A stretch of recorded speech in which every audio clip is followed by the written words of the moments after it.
I was knee-deep in the pond muck, tugging out a stubborn cattail root when I heard the unmistakable screech of her voice, sharp, nasal, and somehow louder than the geese honking behind me. Walter Nolan. I turned slowly, wiping my hands on my jeans. There she was, standing right at the edge of my property like she owned the whole block. Brenda Zimmerman, HOA president, menace to peace, and self-appointed queen of our cul-de-sac. She had her signature wedge sandals on, standing with her arms crossed over a blindingly bright cardigan. And behind her, 3 of her book club cronies, all dressed like they were headed to a brunch in Beverly Hills instead of trespassing on a muddy backyard in rural Oregon. "How many times do we have to tell you?" Brenda barked. "Those creatures are a menace. They're aggressive. They hiss." "My husband got chased last week." "Don't walk on my property then," I said, straightening up. "I have every right to inspect community compliance," she snapped. "You signed the bylaws when you moved in." I pointed to the wooden fence they had just stepped over. "That fence. It means stay out, and unless geese are now covered in the HOA charter, you've got no business here." Brenda clicked her tongue and waved her hand like I was a toddler who didn't understand big words. "We've had multiple complaints. They're loud. They smell. They're not appropriate for a family neighborhood. They're not in your yard," I shot back. "My grandkids live 3 houses down. Then maybe teach them not to throw rocks at my animals." That shut her up for half a second, just long enough for me to start walking back toward the coop. I could hear Brenda whisper, shouting behind me to her friends Judith, Carol, and Donna, probably plotting some new HOA regulation designed specifically to screw me over. "See, I'm not some crank. I'm a retired wildlife officer.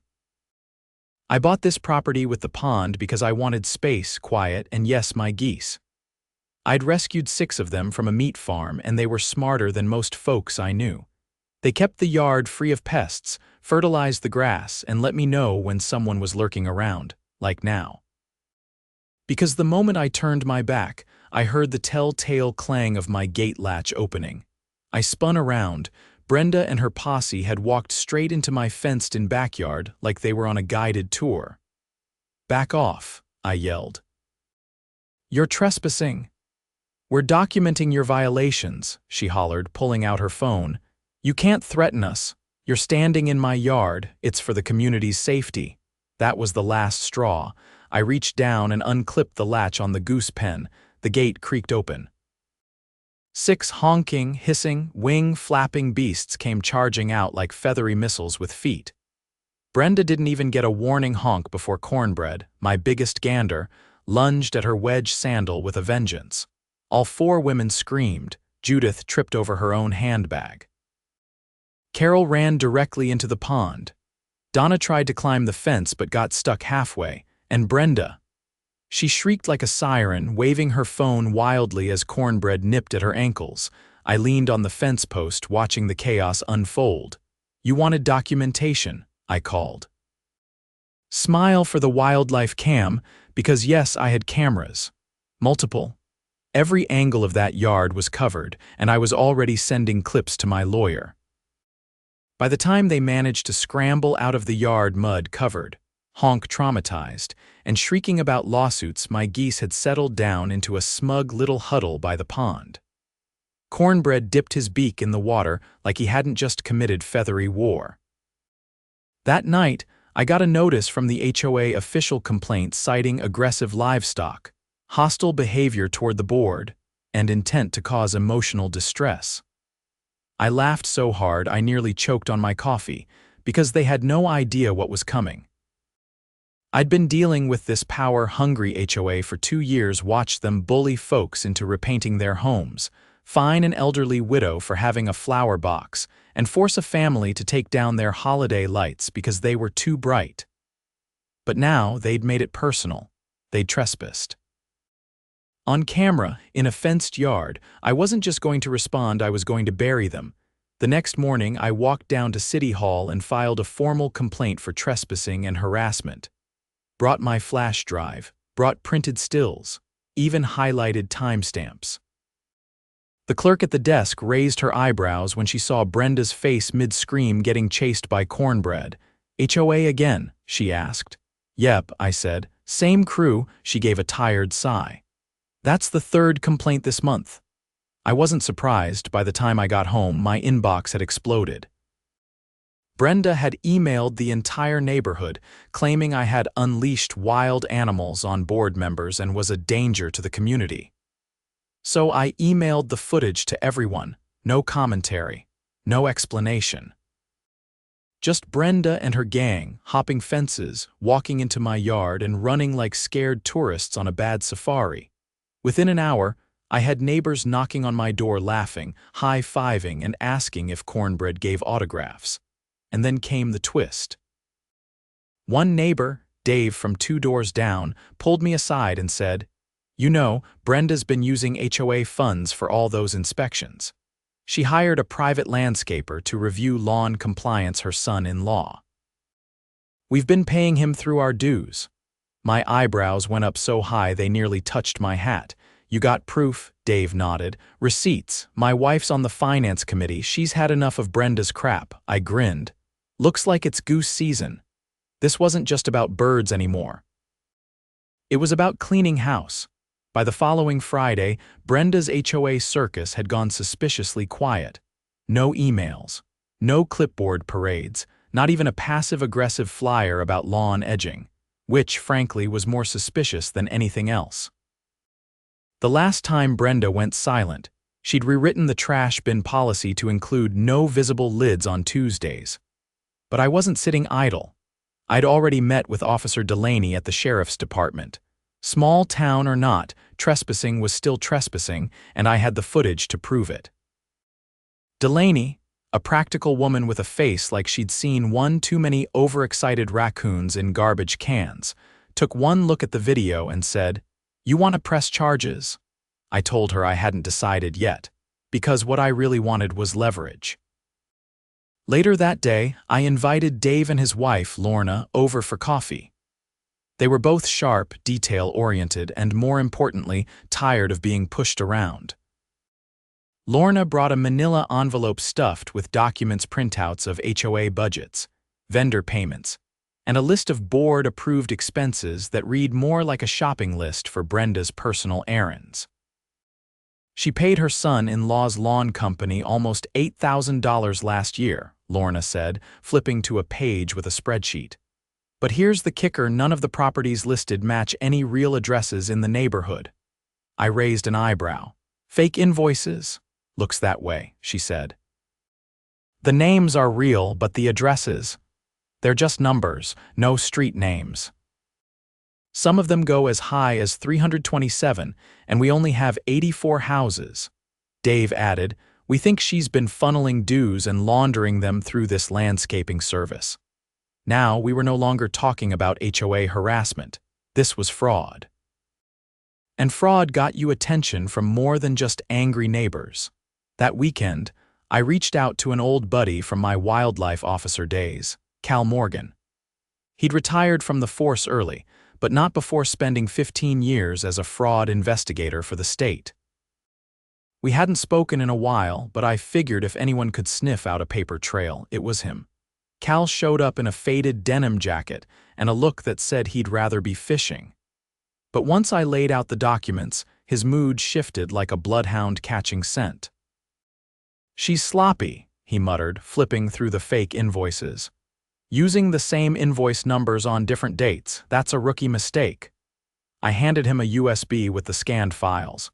"Think it's worth sending up the chain? I'll make some calls," he said.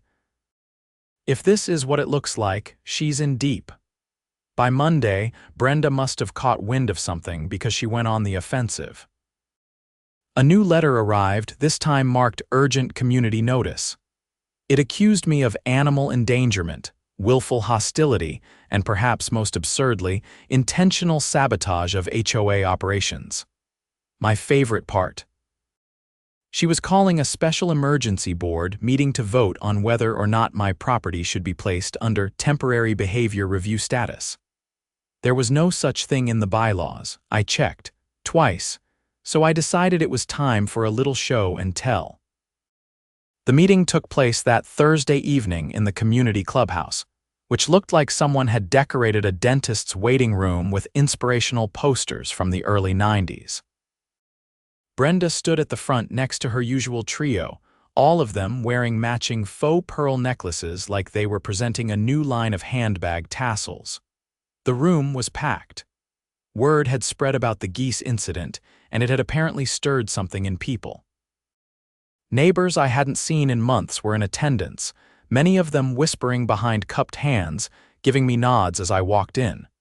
Brenda banged the little wooden gavel she insisted on using and cleared her throat. "This meeting is to address a serious breach of community standards," she began. "A recent act of aggression and non-compliance has endangered board members and violated the spirit of our shared living agreement." I raised my hand. She ignored it. I raised it higher. She sighed.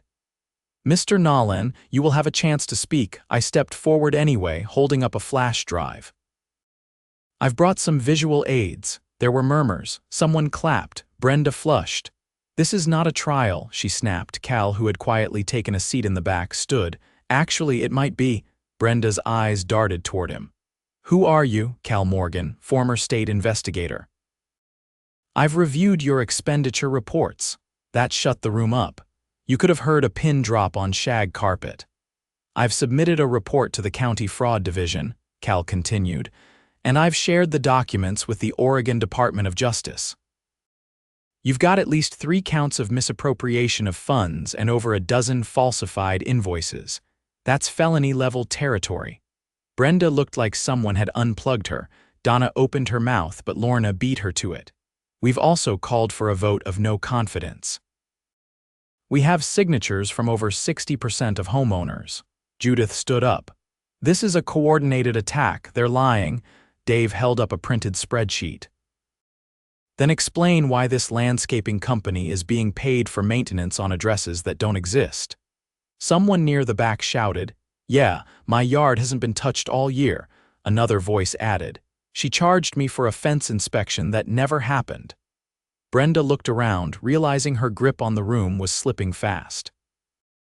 "You people have no idea how hard I've worked. You worked hard to get your son-in-law a paycheck." I cut in. "You worked hard to trespass on my property, then tried to weaponize the HOA to cover your tracks." "I was doing my duty as president." "Then why did you delete the video footage from the clubhouse security system the night after the incident?" Cal asked, pulling another sheet from his jacket. "We pulled the logs. You accessed the admin panel at 2:17 a.m. and wiped the drive." Brenda visibly swayed. I was securing sensitive data," she stammered. "Unlawfully," Cal said. "And poorly. You left a backup archive connected to the cloud." "We have everything." The meeting devolved into chaos. Some folks started shouting, others demanded resignations. A few people started filming on their phones. Brenda tried to call for a recess, but no one listened. By the end of the night, she was voted out. The sheriff's department served a subpoena 2 days later. I saw the cruiser pull up to her house, watched from my porch as she opened the door in a bathrobe, trying to argue with the deputy. It didn't go well. The HOA board dissolved a week later, pending a full audit. In the meantime, a temporary neighborhood council was formed. Dave and Lorna were nominated to lead it. I declined any official role, but I offered to host monthly potlucks in my yard. People liked that idea. Especially after I promised to keep cornbread and the rest of the flock behind the fence unless provoked. Things settled after that. The geese went back to sunbathing and honking at squirrels. My pond got a little quieter. The neighborhood started to breathe again, and as for Brenda, last I heard, she was trying to claim the whole thing was a political hit job. But with 3 criminal investigations open and a mountain of evidence, she didn't have many believers left. Justice didn't always come fast, but sometimes it came with honking wings and muddy beaks. It was almost surreal how quickly peace settled over the neighborhood after Brenda's empire collapsed. The HOA signs were quietly taken down from the clubhouse bulletin board. The weekly compliance inspections vanished overnight. The new interim council wasn't interested in fines or enforcement. They were focused on rebuilding trust. particularly after the audit results leaked. Turns out Brenda's theft went deeper than anyone expected. Lorna had found another stack of transactions buried under generic maintenance entries, this time for a cleaning company registered under a maiden name linked to Brenda's sister. The twist: that company didn't exist outside a shell website and a disconnected phone number. Between that and the fake landscaping bills, the total embezzled funds crossed the $30,000 mark, enough to trigger felony charges under state law. Cal kept me posted while the state prosecutor's office built the case. Given the sheer volume of evidence collected, they were coordinating a formal multi-charge indictment. Tampering with security systems, fraudulent billing, misuse of homeowner dues, it was shaping up to be a case that would make the evening news, at least locally. But while the legal machine churned in the background, something else was brewing. It started with a contractor's van parked half a block down. Harmless enough, except it had no company name or license info on the side. Then, a different unmarked vehicle showed up across the street from my house. It stayed parked for hours, engine off, windows tinted. On the third day, I walked over with cornbread waddling beside me and tapped on the driver's side glass. The man inside didn't roll it down. He just pulled away. I wasn't the only one noticing. Lorna called 2 nights later saying someone had been going through her recycling bin. Dave found a pair of footprints leading from his backyard gate to his shed boots, deep tread and too large to be his. The new council wasn't spying on people. They didn't have access to HOA funds, and there was no active enforcement policy anymore. So where was this coming from? Then, one evening near dusk, I caught someone trying to open the latch to my back gate. I was in the kitchen and saw the figure on my motion camera. I stepped onto the porch and flipped the floodlights on. The man paused, turned, and walked away like he'd gotten lost on the way to a barbecue. I sent the footage to Cal. He called me back the next morning. "That guy's not a neighbor," he said. "He's a licensed process server." I recognized him from a different case. Brenda's lawyer is trying to dig up leverage on anyone who voted her out. "For what?" I asked. "They're grasping," he said. "Counterclaims, intimidation, maybe trying to poison public opinion before the indictment hits. But if they're sending people to your house, it's time to make it official." So I filed a restraining order. The judge didn't hesitate. Between the trespass footage, the gate incident, and the pattern of surveillance, I had enough to get a temporary protective order. It barred Brenda or anyone representing her from coming within 200 feet of my property. I had it served through the sheriff's office. They delivered it the same day. I thought that might be the end of it. It wasn't. 3 nights later, I woke up to the sound of cornbread honking like someone had dropped a lawn mower in the pond. I threw on a jacket and stepped outside just in time to see 2 figures running from my yard. One ducked behind the neighbor's trash cans. The other hurdled the fence and disappeared into the dark. My security lights had caught everything. They'd broken the latch this time. The footage showed one of them trying to reach for the goose pen, flashlight in hand. The other had been holding what looked like a sack, possibly bait, possibly worse. My stomach turned. I called the sheriff. This time they sent a deputy within the hour. Officer Trevino was younger than Delaney, but had the same no-nonsense attitude. He watched the footage twice, then took down my statement along with the timestamps and export file. "You think they were trying to hurt the birds?" he asked. "Or steal them," I said. "They're rescue animals, not worth anything in money but maybe to someone with a grudge." He nodded slowly. "We'll classify this as attempted theft and criminal trespassing. If we can ID them, we'll move to press charges." When he left, I stayed up the rest of the night watching the live feed on my monitors, thermos of coffee by my side.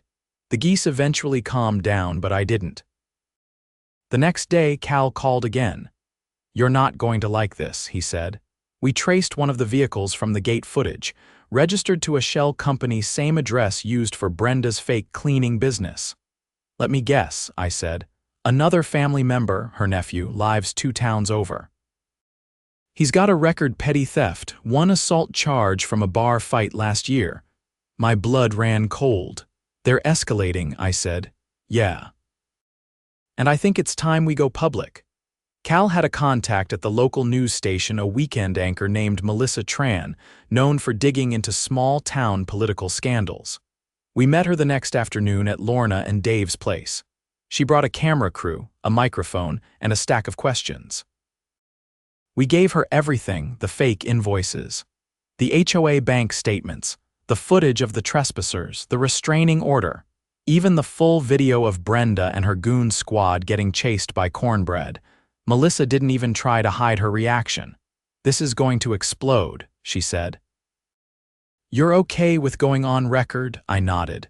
"They came after me, after my animals. They crossed the line." The segment aired 2 nights later. It opened with a slow zoom on the faded HOA sign still hanging crooked on the clubhouse wall. Melissa narrated over clips of the financial documents, the trespassing footage, and a blurred-out version of the gate incident. Then came the interviews, Lorna explaining how the finances were manipulated, Dave describing the intimidation tactics, and finally, me standing beside the pond, cornbread waddling beside me like a bodyguard. By the time the story ended, viewers knew everything. The fraud, the surveillance, the attempted break-in. Brenda's name was front and center, along with the pending indictment and the protective order. The fallout was immediate. Phones rang off the hook at the sheriff's office. More neighbors came forward with their own stories, mysterious fines, threats of foreclosure, unexplained violations that never led to paperwork. The DA's office requested the entire HOA's financial history, going back 5 years. They weren't just looking at Brenda anymore. They were investigating anyone who'd signed off on those transactions. Judith and Donna both lawyered up within 48 hours. And me? I installed a second set of cameras, upgraded the latch on the gate with a reinforced lock, put in a motion alert system that pinged my phone every time someone stepped near the fence. The geese were on high alert too, especially cornbread, who started honking at shadows after dusk. But I wasn't afraid, because this wasn't just about me anymore. Brenda had turned a neighborhood into a playground for her ego. She'd stolen money from retirees, harassed families, and used every ounce of fake authority she had to control people. And when that crumbled, she tried to silence anyone who stood in her way, but she'd underestimated us. We weren't just neighbors, we were witnesses, and we weren't backing down. The morning after the news segment aired, the neighborhood was unrecognizable, but in the best way possible. People were walking their dogs again. Kids were riding bikes in driveways that Brenda's old patrols used to monitor like a hawk. The air felt lighter, like the whole block had exhaled after holding its breath for too long. But beneath the calm, the real storm was gathering. 2 detectives from the county's Financial Crimes Division showed up at my place just before noon. Not in uniforms, button-down shirts, badges on belts, and folders tucked under their arms. They introduced themselves as Detectives Ashby and Patel, and they weren't there to ask questions. They were there to confirm them. "We've got 2 warrants in motion," Ashby said as I poured coffee into a pair of chipped mugs. "One for the HOA's financial records, the other for a storage unit Brenda leased under an alias." I raised an eyebrow. "She's got a stash." "Looks like it," Patel said. "We found the lease registered under a woman named Darlene Briggs, but the billing address matches her home. Same handwriting on the form as the HOA budget notes. We're guessing she kept records off-site, possibly even items purchased with community funds." "Like what?" I asked. Ashby pulled out a printed photo. It was grainy security cam footage from a storage facility, but clear enough to see her. Brenda, hunched slightly, carrying what looked like a box of electronics. The time stamp was from 2 weeks before the audit started. "She's been moving things out slowly," Ashby said. "This wasn't just embezzlement. We're now looking at potential evidence destruction. That bumps the charges." I handed them a flash drive. "That's the latest footage from my yard. From the night someone tried to open the Goose pen." Patel took it without a word and nodded. "Appreciated."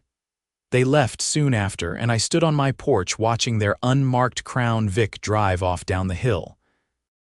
My geese waddled by the pond, preening in the sun like they had no idea their honking had launched a criminal investigation. Cornbread fluffed his wings and gave me a lazy side eye. "Don't get cocky," I said. "We're not done yet." Later that afternoon, Lorna called. Her voice was sharper than usual, no trace of her usual calm. She's trying to dissolve the HOA, not legally, just sent out an email saying it's disbanded and she's no longer liable for anything. Can she even do that? I asked. No. But she's already shut down the website and wiped the digital records. We only have what we printed and what's on backup flash drives. What's she hoping for? Probably to cause enough confusion that no one knows what rules still apply. I hung up and called Cal. He didn't answer right away, but when he did, his voice was tight. "They raided the storage unit," he said. "Found 8 boxes of HOA documents, 2 laptops, and a safe with 27 cashier's checks made out to a landscaping company that only existed on paper. All dated within the last 18 months. That enough? It's more than enough. They're indicting her. Full felony charges: wire fraud, financial misconduct, evidence tampering, and criminal conspiracy. Probably looking at a grand jury by next week. And the others? Judith's name is on half those checks. Donna signed off on the budget approvals. Both are being brought in for questioning. They're already trying to pin it all on Brenda, but the paper trail's too tight." I didn't say anything for a moment. The sun was dipping just behind the pine trees, casting long shadows across the yard. Cornbread honked once, like he could sense the shift. "Thanks, Cal. You did more than most," he said. "You didn't just fight back, you made it stick." That night, the neighborhood threw an impromptu gathering on the Greenbelt. No agenda, no fines, just people showing up with folding chairs, paper plates, and casseroles. Somebody brought a Bluetooth speaker. Kids played tag. Someone brought a homemade cornbread for mayor sign that got more laughs than any HOA memo ever had. I stood at the edge of it all, hands in my jacket pockets, watching as folks I hadn't seen smile in 2 years finally let loose. Cal was there too, standing beside Lorna and Dave, sipping a soda and chatting with the new interim committee members. Melissa Tran showed up briefly, just to check in. She didn't bring a camera this time, just a pie and a grin. "Never thought I'd see this neighborhood relaxed," she said as she handed me a slice. "You did something good here." "I just opened a gate," I said. "The rest happened on its own," she laughed. "Well, that gate shook a pretty big tree." As the crowd thinned out, someone started a small bonfire in one of the portable pits. Folks pulled their chairs closer. Stories started flowing about Brenda, about the old days, about the ridiculousness of living under the rule of someone who thought holiday wreaths were a community threat. Eventually, I walked home under a sky full of stars, Cornbread trotting beside me like a feathered sentinel. The night was quiet. No unmarked cars, no flashlights near the gate, just the soft rustle of wind through the trees and the gentle splash of water from the pond. The following week, the charges were made public. Brenda was arrested on 5 felony counts, including grand theft and evidence tampering. Her mugshot made the local paper. Judith and Donna were both named as co-conspirators, now facing their own indictments after investigators uncovered emails confirming they'd known about the false invoices for over a year. The county announced they'd be appointing a financial mediator to oversee the dissolution of the HOA. The remaining funds, what little hadn't been siphoned off, would be returned to the homeowners as partial reimbursement. An external auditor was brought in to ensure transparency. Cal was approached about joining a permanent neighborhood advisory board. He declined but recommended Lorna and Dave, who were nominated by a unanimous vote. As for me, I stayed on the sidelines by choice.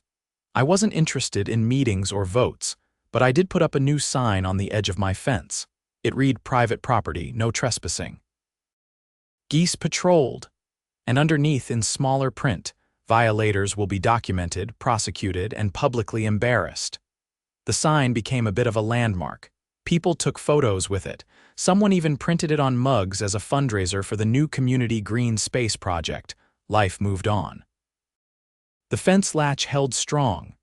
The cameras stayed online. The geese grew a little fatter from all the carrots and corn kernels donated by neighbor kids. And Brenda? Last I heard, her trial was scheduled for the fall. Her lawyer had filed a motion to suppress some of the evidence. It was denied. Justice had a long reach, and this time it had feathers. The neighborhood never went back to how it was, but that was the point. The fear was gone. The secrecy. The power plays. All of it replaced by something better: accountability, humor, and a shared story that people actually wanted to tell. And it all started with a gate, a trespassing queen, and a flock of very angry geese.